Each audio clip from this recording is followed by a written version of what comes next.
pengen punya anak kayak ya siapa tahu gitu kan ya. Sebenarnya harapannya adalah kenapa dipanggil Upin Ipin selain memang kepengen suatu saat nanti bisa mempunyai pasangan. Kan kalau kemarin kan single kan sapinya jadi satu, lah ini sapinya dua. Harapannya ya Allah aku bisa punya pasangan yang soleh gitu. Harapannya kayak gitu aja sih. Tapi kalau namanya Upin Ipin ya karena memang suka sama ya Upin Ipin suka aja gitu, lucu. tapi aku ingin next pengen punya anak kembar. Ya memang pengen sih, kalau anak kembar tuh pengen banget.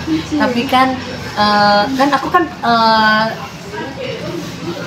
kan freeze egg. Aku jadi taruh sel telur aku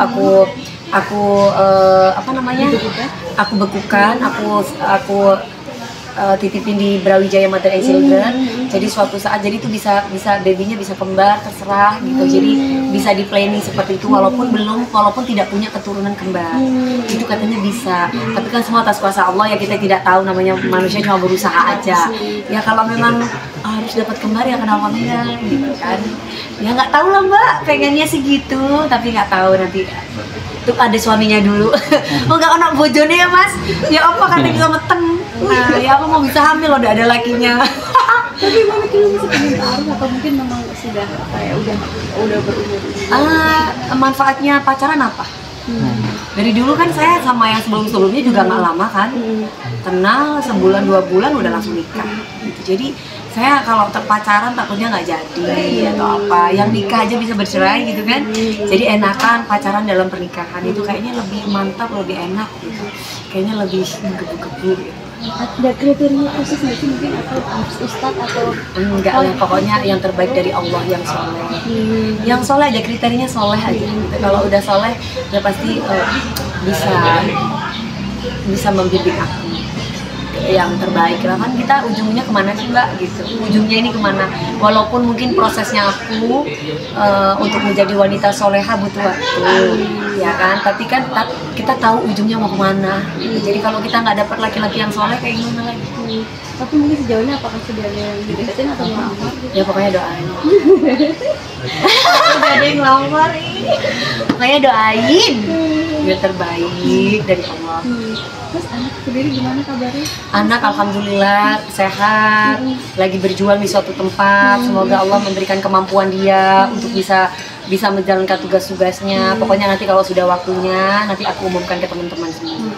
Udah boleh pacaran belum sih?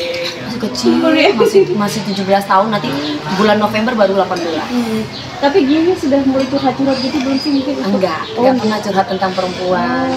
Paling ya yang dicurhatin ya tentang sekarang dia kan lagi berjuang. Jadi ya Ma aku begini, Ma aku begitu, Ma aku begini. Tapi untuk masa depan dia gitu, tapi bukan untuk masalah perempuan.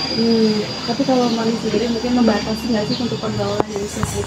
Mamanya aja sampai saat ini usia 38 tahun, mamanya aja membatasi diri ya, apalagi Gabriel. Jadi Gabriel tetap harus saya batasi dari segi pergaulan. Saya tetap memberikan arahan, memberikan bimbingan dalam segi agama, pendidikan juga. Itu penting banget supaya setidaknya kalau misalkan bandel tapi karena lingkungan dia akan kembali lagi ke basic gitu. Maksudnya karena memang sudah fondasi agamanya kuat. Jadi kan namanya anak kan, kita kan kalau misalkan kita terlalu ketat juga, anak zaman sekarang nggak bisa, terlalu dibebaskan juga nggak bisa, jadi tengah-tengah aja. Jadi untuk harapan buat dia seperti apa sih? Saya tidak punya harapan apa-apa. Saya pingin anak saya jadi anak laki-laki yang soleh, supaya dia bisa mengerjakan apa yang memang menjadi kewajibannya, dan juga banyak membantu banyak orang. Karir nih, dengan Nona Ampon semakin melejit nih karirnya, mungkin gimana Mami? Kalau saya semua dari dulu karirnya gini-gini aja Mbak. Maksudnya itu kalau ada job ya alhamdulillah, nggak ada job ya semoga ada job gitu. Kan kayak kita ini seniman ini terkadang kalau ya sama aja kayak manusia yang lain, kayak seperti selebritas yang lain, pasang surut itu hal biasa, kadang ada kadang nggak ada, ya disyukuri. Jadi aku mau berapa besar kecilnya pendapatan yang aku terima ya tetap 2,5% buat mereka yang membutuhkan. Jadi intinya adalah aku bersyukur dikasih sehat, aku bersyukur masih bisa berkarya, masih dilihat sama orang, masih diberikan tempat, itu udah poinnya seperti itu. Tapi sudah dijulukin Nona Ambon nih kayak di media sosial rame banget. Dari dulu kan mau Jajaraji, Nona Ambon, Nona Gudang Gula Jaya, Nona apa aja lah. Buat aku malah justru aku harus bikin gebrakan apa lagi nih gitu. Jadi mereka selalu menunggu lagu apa lagi nih yang dirusak kalau dipersik gitu. Jadi itu buat candaan lah. Maksudnya kan kalau orang-orang kayak gitu kan, maksudnya apalagi di dunia sosmed kalau kita terlalu serius nanti gimana gitu. Jadi ya karena mereka juga bercanda ya aku bercandaan juga. Boleh dong satu lagu lagu lirik yang kemarin sama yang Mangu ya? Oh yang Mangu, lagu Mangu iya, juga iya, itu lagi Mangu. rame ya. Iya. Aku kalau lihat DP nyanyi termangu-mangu gitu orang-orang, sampai bahkan sinetron aku dipotong-potong sama mereka, dibikin mereka bikin konten nggak tahu lah, mereka pinter-pinter kreatif gitu. Emang gimana sih Mama, boleh sedikit review aja nyanyinya? Yang Mangu, Iya, kan memang kebetulan bentar lagi tuh ada dangdut gitu kan. Jadi memang saya memang harus bikin lagu untuk lagu apa aja dibikin dangdut gitu. Intinya adalah ya balik lagi ke bisnis gitu. Jadi ini karena memang saya sebagai salah satu juri dangdut, ya saya harus nyanyikan lagu dangdut judulnya Termangu.